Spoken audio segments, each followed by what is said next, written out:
The 2020 F-350 dually with the Godzilla 7.3 gasser. Is it any good? We'll find out.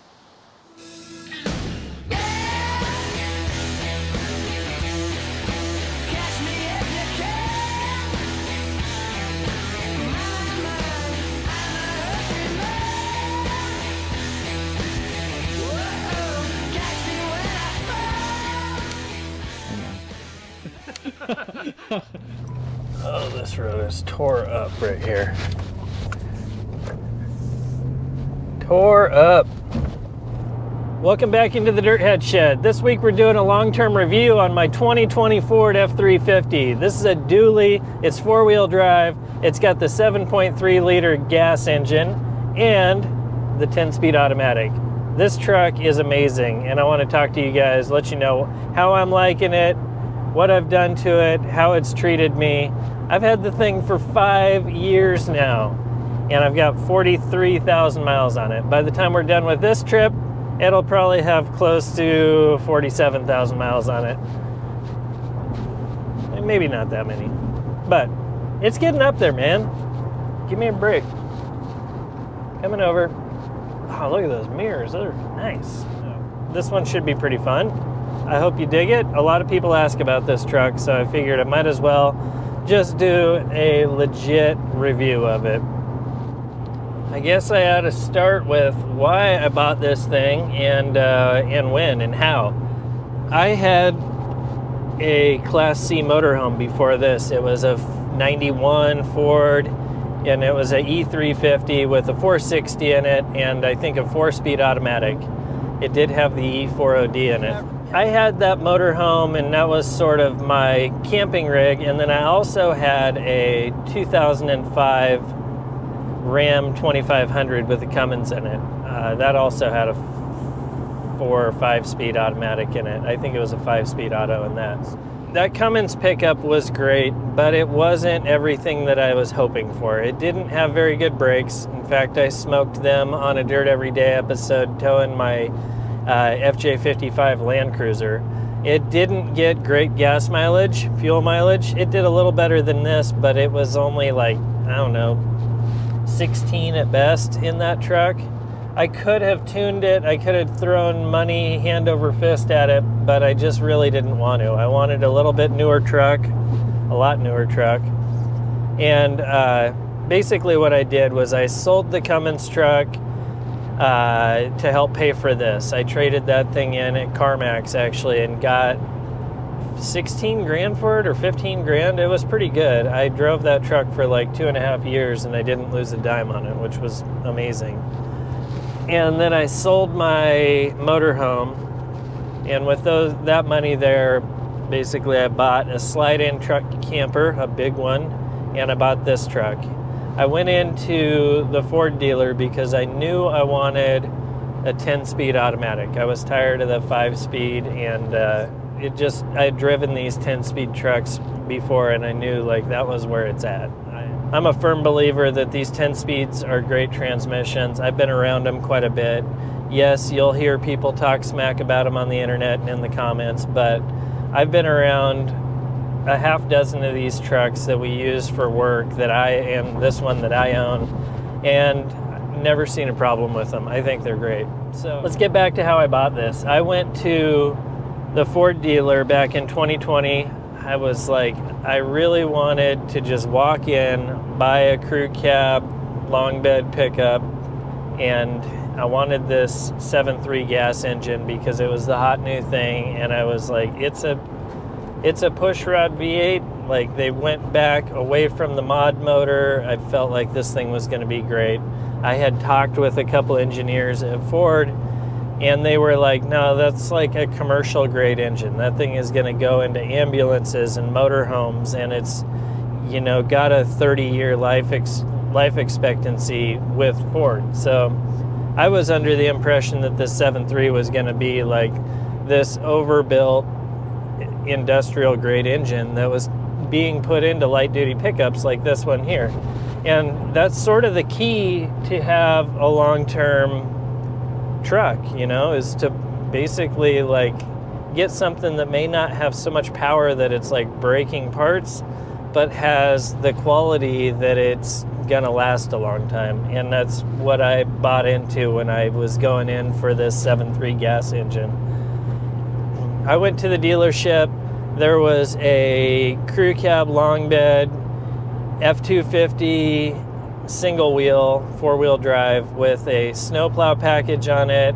I believe it was an STX interior package, and it was a cool truck. But then I went in and I was talking to him about payload capacity and this camper shell that I had bought. Not camper shell, slide-in truck camper. And that F-250 single wheel truck wasn't going to have the payload to just slide the camper in and be good to go without putting airbags on it or some upgraded spring package. So it kind of turned me off. And that truck was $55,000, which at the time was a lot. I think they're more expensive than that now. So after finding out that the F-250 with the single wheel wasn't going to have the capacity for that camper that I had already bought, I was like, well, let's look and see what a dually is going to cost me and what the payload is there. And I think it was like 4,300 pound payload right in the bed of a dually, and that was right where I needed to be with that camper. So I was like, well, I guess I need to get the dually. And then going through the build process, it was like not much more money to get the dual rear wheels. Like the truck itself seemed inexpensive to me. I was able to get the STX package in a dually. That allowed me to get the 7.3 gas engine, 10-speed transmission. The only upgrades I did from there were upfitter switch package, which is this here, so that if I do like off-road lighting or any other accessories, and it's easier to hook up, and you don't have a bunch of hack wiring like under your dash like back in the old days. So I did the upfitter switches. I did the snowplow package, which came with like a little bit lifted front coil spring. It came with dual alternators and I don't know, something else. I did the fifth wheel tow package, which I thought was cool because it's a factory grade fifth wheel hitch that's already mounted under the bed. And I think that was it. I didn't want the big touchscreen stuff. I didn't want the fancy interior. I didn't need the buckets with the really nice center console. So I just kind of kept it simple, you know? And this truck ended up stickering out for, I think, right at $53,000, which I thought was really fair for what you get. I mean, my way of thinking was I'm going to get a brand new Dana 60 front axle. I'm going to get a dually pickup 4-wheel drive. Like, this is a lot of truck for 53 grand at the time. And I was kind of comparing it to like what would you pay to go in and buy a Jeep, you know? Like, you could go in and get a Gladiator at the time and it might have been $4,000 less than this truck, and this thing is like the size of a city block. So bang for the buck, or dollars per square foot, this truck was an amazing deal. So I ended up ordering it from the dealer, and this was right around the start of COVID, or somewhere in the COVID. Yeah, it was right around the start of COVID. I ended up ordering the truck, and it took about 6 months to get it, which I was fine with that. I think it didn't take that long. I ordered it in like July, and I think I picked it up at the end of October, 1st of November. So it actually got built pretty quick. I think I beat the like rush on the COVID builds, or like the slowdowns from COVID, I guess you would say. So I ordered the truck. I only had to put like $100 deposit down, or $500 deposit down, or something like that, which was cool. I was like, dang, that's not that risky to know that I'm getting what I want. So I was able to pick this thing up from the dealership. I was able to get a friends and family discount because I know some people at Ford, and that saved me like, I think $3 grand, which was awesome. So I ended up getting this truck like out the door for like 51. And it was totally worth it. Now, when I first bought it, the thing drove really well. It was amazingly soft sprung for being a dually, and the tires it had, I did get the upgraded all-terrains rather than the highway tread tires. They were pretty soft compound, pretty soft sidewalls. The thing rode great, had really soft shocks on it. So for driving around in an unloaded dually, it really wasn't that bad. It wasn't like driving around in this buckboard that you would think of from the 80s. Right out of the gate, the engine was good. It got really good mileage on my first unloaded trip. I think I was at like 14 and a half or 15 miles to the gallon unloaded. The transmission took a little while to like learn and start shifting where I would expect it to. At first it was downshifting a lot and it would rev high and it was doing a couple of weird things, but that was only like the first 1,000 miles. Threw the camper on it, drove this thing across country with the family. We road tripped from the Pacific Northwest over to Michigan. With that big camper on it, it was getting around 10 and a half, 11 miles to the gallon, which, I mean, I know guys that will drive an unloaded 2002 Chevy truck that gets 10 and a half like around town. So to be in a big old crew cab dually gas truck with the whole family in it, and like, it just seemed like it does really well. It had plenty of power getting over grades and stuff. Yes, it doesn't have the like kick ya in the butt like power that the new 6.7 diesels have. I have told people over and over again, this 7.3 liter, it's 450 cubic inch. It feels like the best running 460 you've ever been in. It's a little more powerful, it's smoother, and with the 10-speed transmission behind it, it is just a great engine. It is not the biggest workhorse you've ever owned. You're not gonna like load this thing up with a 3-car hauler behind it and then go pass people up grades like you might be able to do in a 6.7 diesel. But it was $10,000 less than the diesel. The oil changes are a fraction of the cost of the diesel. And if I ever need an engine replacement, the cost of an engine replacement is half of what the diesel is, maybe more than half. So I feel like it's a good engine for what I'm using it for. I think I've probably never even actually taxed this engine all the way, and it's probably far better than I give it credit for, because I don't think I've ever really pushed this thing or got it hot or done anything to it that I was like, oh, that's all it's got, huh? Every time I drive it, there's always more to give. It's always got more to give. Right now we're cruising up Lookout Pass. This is the pass that goes from Idaho into Montana, and we're up on I-90. So we're only 100 miles south of the Canadian border or so right now, maybe. It's a beautiful drive right now. It's in the springtime, so most of the snow is gone. Man, it's an awesome drive out. We're cruising up this grade, 60 miles an hour, like quarter throttle. It's in seventh gear. The last trip I drove this on, I was hauling a loaded trailer, so our average on the miles per gallon is right at 10.5. I feel like on this unloaded trip south, we'll probably get that number up to about 13 by the time I end up down in California. So the truck does really well. I mean, for being a big old crew cab dually, the thing drives like a car, in my opinion. I do really enjoy the fact that it's as good off-road as it is. It's got a solid front axle. It's got a real transfer case. Like, yeah, it's electronically shifted, but I've had it off-road quite a bit, and it doesn't seem to lumber around at all. It's pretty nimble for being as big as it is.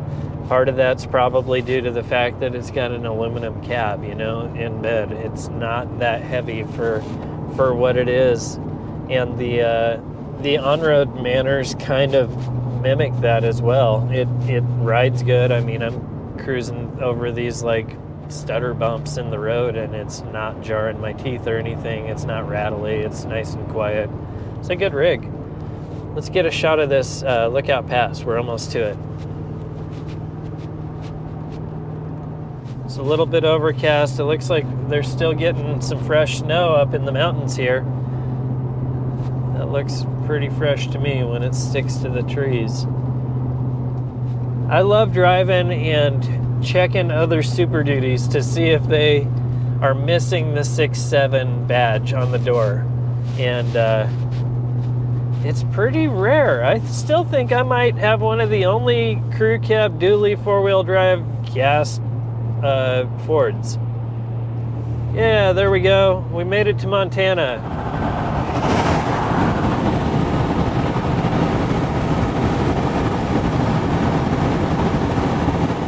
I found this beautiful spot to stop and the light was good, so I figured I might as well pull over and get some shots of this thing, and we can talk about upgrades and things I've done from the exterior here. Crew cab, dually, long bed. I did have a bedliner sprayed in it. I had a local company spray the bedliner rather than going with the factory one. It was about half the price. It's got tow package. Right now I'm just hauling an empty car trailer. Towing has always been one of the things this thing's best at, and that's what I use it for most. Let's talk about anything I've changed here. I did lose a hubcap on the rear. This one has the alloy wheels, the Alcoas, I believe they are. And I lost a hubcap at some point, haven't replaced it yet. I did upgrade to a Falcon Wild Peak AT3W. This is sort of a heavy-duty all-terrain tire. Not super aggressive, but has actually been a really good highway tire as well. The biggest mod I've really done to this are these rock sliders.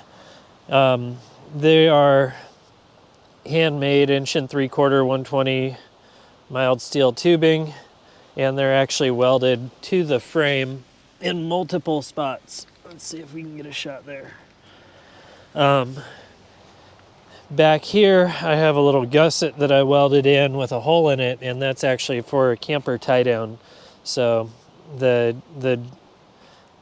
tension rods from my camper go right down and tie to that. So I was able to like tie these in throughout the frame in a bunch of spots and added in gussets and all sorts of stuff. I did get a little bit of flack for doing that because people are like, oh, you welded to your frame, it's junk now, or it's not warranted. But I did upgrade the shocks. These are a Skyjacker M95 all the way around. They're just a monotube, like kind of middle of the road off-road shock.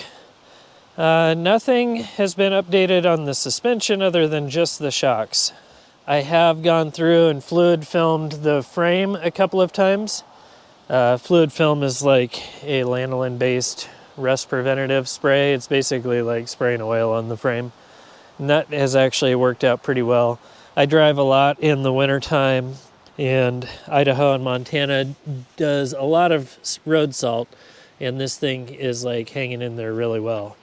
So I need to throw a windshield in it. I got a broken windshield. I'm probably due for another set of wipers. These things are kind of crusty at the moment. Tow mirrors. These ones are not powered. You just yank on them and pull them out. Ugh. I always run them in unless I get the camper on, then I'll pull them out. I didn't get the fancy sliding back window. I don't have the fancy glass top on it or anything, but all in all, it hasn't really needed any of that. Back seat space is good and big.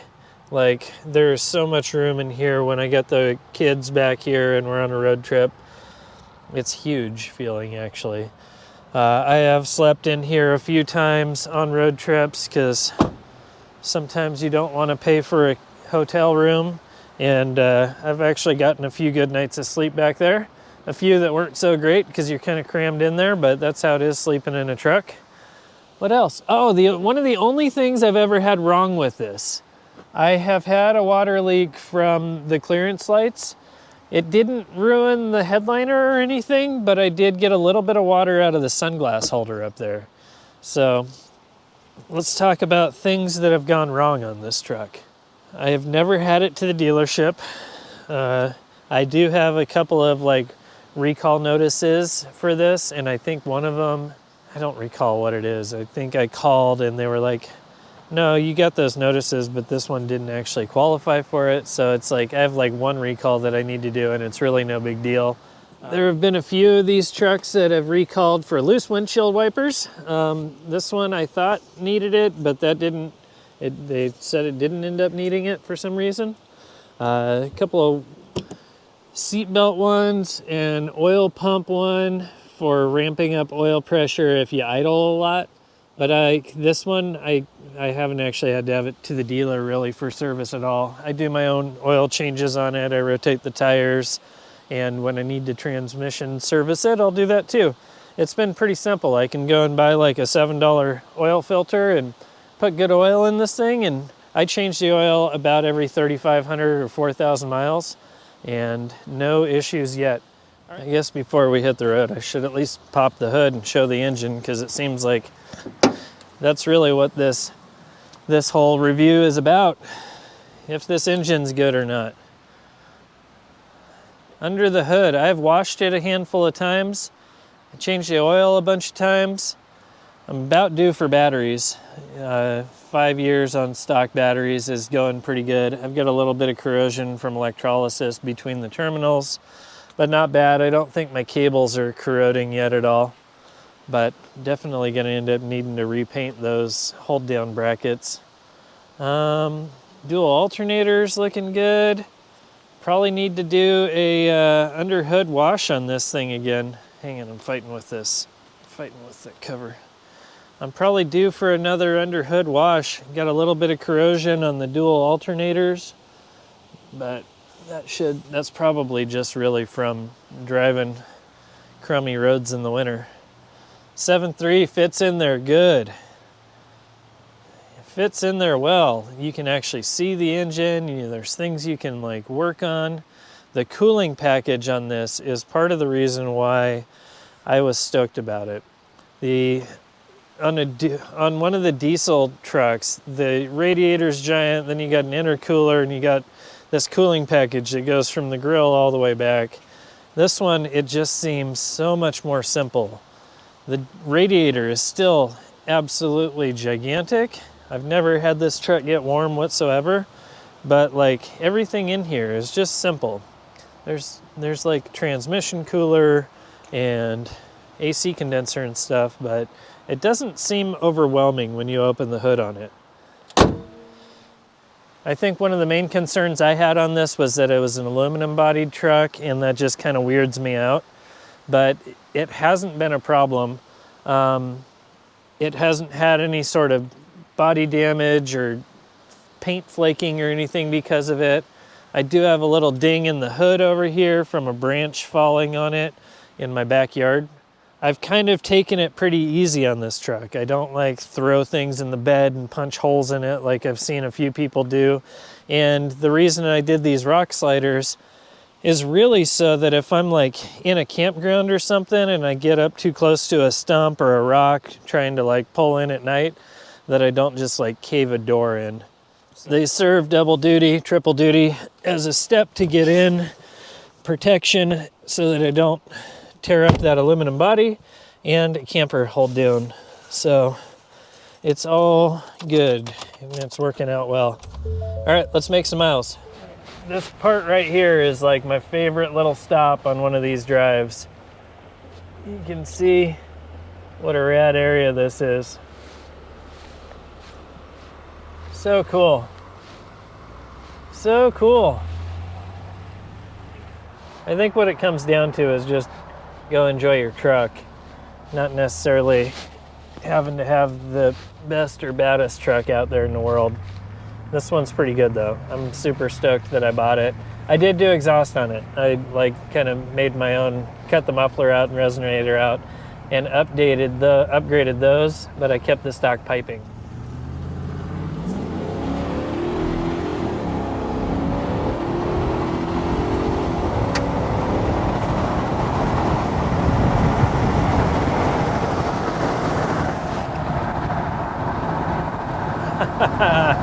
This thing gets up and gets moving, that's for sure. There you go, that's the Clark Fork. I'm kind of coming out of the mountains in Montana down into the Missoula Valley, and it is just such a rad drive. You end up crossing the Clark Fork River a half dozen times. All right, little end of the day update. I've been in the seat for 12 and a half hours. I think I don't know, halfway to where I'm going. I'm south of Salt Lake City right now. Things going good. This is a really rough stretch of road through Salt Lake, and truck's handling fine, doing great. We're cruising like 70 miles an hour. I'm up to 10.7 miles per gallon, kind of gaining on my average there. Yeah, all is good. Truck's doing great. I love this thing. It's comfortable. I've been in this seat for 12 and a half hours, and I'm not like freaking out trying to get out of it. So all is good. I'm gonna keep motoring on, either try and get a hotel room in Cedar City or sleep in the back of this thing somewhere around here. I don't know. But we'll be back at it tomorrow. Hopefully make it all the way down to Southern California. 10 out of 10. Would not recommend sleeping in the back seat of your Ford, but it's doable.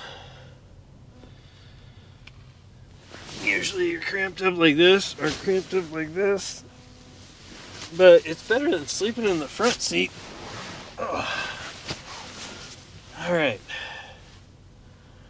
I'm somewhere between Cedar City and Beaver, Utah.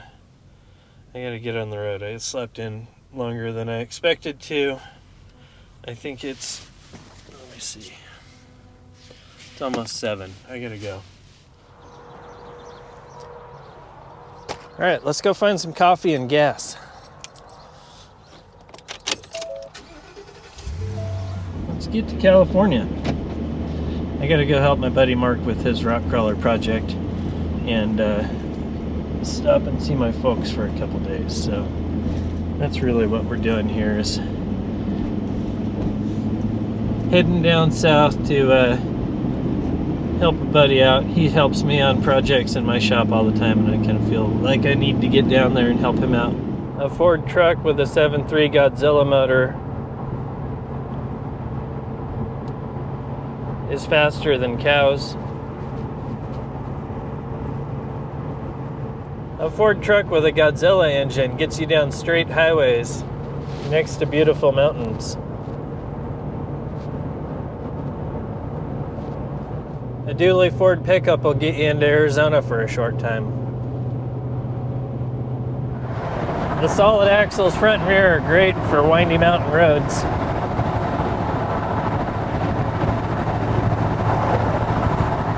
This silver Ford truck has taken me some pretty awesome places.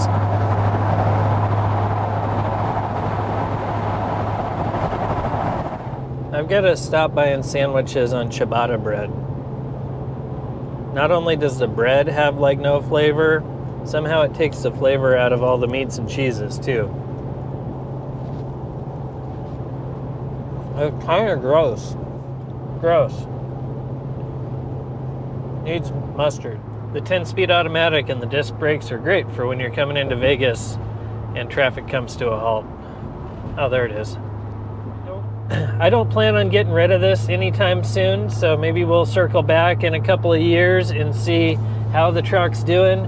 If you're curious about some of the other stuff I've done to it, I did an overview on it when it was fairly new.